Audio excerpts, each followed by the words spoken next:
ফিফার শৃঙ্খলা ভঙ্গে একাধিক অভিযোগে কাঠগড়ায় আর্জেন্টিনা ফুটবল অ্যাসোসিয়েশন এবং তাদের বেশ কয়েকজন খেলোয়াড়। বিশ্বকাপের রাজনৈতিক বার্তা প্রদর্শন এবং ফাইনাল শেষে মাঠে সৃষ্ট বিশৃঙ্খলা সহ একাধিক অভিযোগে আর্জেন্টিনা ফুটবল সংস্থার বিরুদ্ধে শাস্তিমূলক কার্যক্রম শুরু করেছে আন্তর্জাতিক ফুটবলের নিয়ন্ত্রক সংস্থা ফিফা।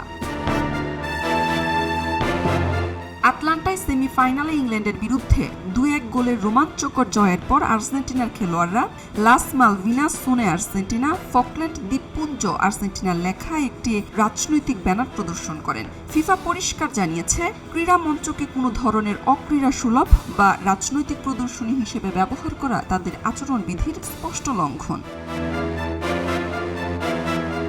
ফিফার শৃঙ্খলা বিধিমালায় খেলাধুলার আসরকে রাজনৈতিক বা ক্রীড়া সংক্রান্ত বার্তা প্রচারের মাধ্যম হিসেবে ব্যবহার নিষিদ্ধ।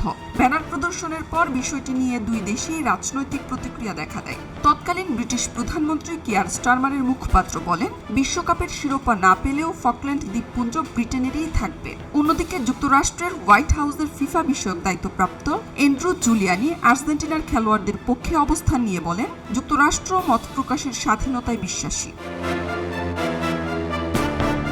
ফিফার অভিযোগপত্রে আর্জেন্টিনা ফুটবল অ্যাসোসিয়েশনের বিরুদ্ধে বৈষম্যমূলক স্লোগান ও অঙ্গভঙ্গি, নির্ধারিত সময়ের পর ম্যাচ শুরু, নিরাপত্তা প্রটোকল লঙ্ঘন, দল ও সমর্থকদের মাধ্যমে অনুপযুক্ত বার্তা প্রদর্শন এবং বিভিন্ন ম্যাচে দর্শকদের বস্তু নিক্ষেপের অভিযোগও অন্তর্ভুক্ত করা হয়েছে।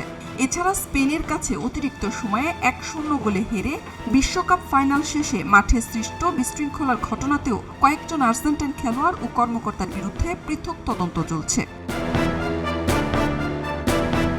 ফাইনালে শেষ বাঁশি বাজার পর স্পেনের বদলি খেলোয়াড়েরা উদযাপনের জন্য মাঠে ছুটে গেলে তাদের মিডফিল্ডার গাভিকে ধাক্কা দিয়ে ফেলে দেন আর্জেন্টিনার মিডফিল্ডার লিয়ান্দ্রো পারেদেস। পাশাপাশি স্পেনের ডিফেন্ডার এরিক গার্সিয়াকেও আঘাত করেন পারেদেস। প্রসিকিউটরের সুপারিশের ভিত্তিতে ফিফা এখন আর্জেন্টিনার নাহুয়েল মলিনার বিরুদ্ধে 2টি, লিয়ান্দ্রো পারেদেসের বিরুদ্ধে 3টি এবং সহকারী কোচ রবার্তো আয়ালের বিরুদ্ধে একটি অভিযোগ তদন্ত করবে। ওলমুকে খুশি মারছেন আয়ালা। ভিডিওর স্ক্রিনশট থেকে মলিনা ফিফার শৃঙ্খলা বিধির 14 নম্বর ধারায় খেলোয়াড় সুলভ আচরণ বিরোধী একটি অভিযোগেও শাস্তির মুখে পড়তে পারেন। একই অভিযোগ আনা হয়েছে আর্জেন্টিনার থিয়াগো আলমাদা এবং স্পেনের মিডফিল্ডার গাভির বিরুদ্ধেও। আর্জেন্টিনার সাবেক ডিফেন্ডার ও বর্তমান কোচিং স্টাফ অলতার সামুয়েল সহ দুই দলের বেশ কয়েকজন সদস্য এই মারামারিতে জড়িয়ে পড়েছিলেন। সব মিলিয়ে আর্জেন্টিনার একাধিক ম্যাচের বিতর্কিত কর্মকাণ্ড এবং ফাইনাল শেষের বিশৃঙ্খলার কারণে আর্জেন্টিনা ফুটবল অ্যাসোসিয়েশন বড় অঙ্কের জরিমানা ও কঠোর শাস্তির মুখে পড়তে যাচ্ছে বলে ধারণা করা হচ্ছে। খবরের কাগজ, নিখাত, নির্ভীক, নিরপেক্ষ।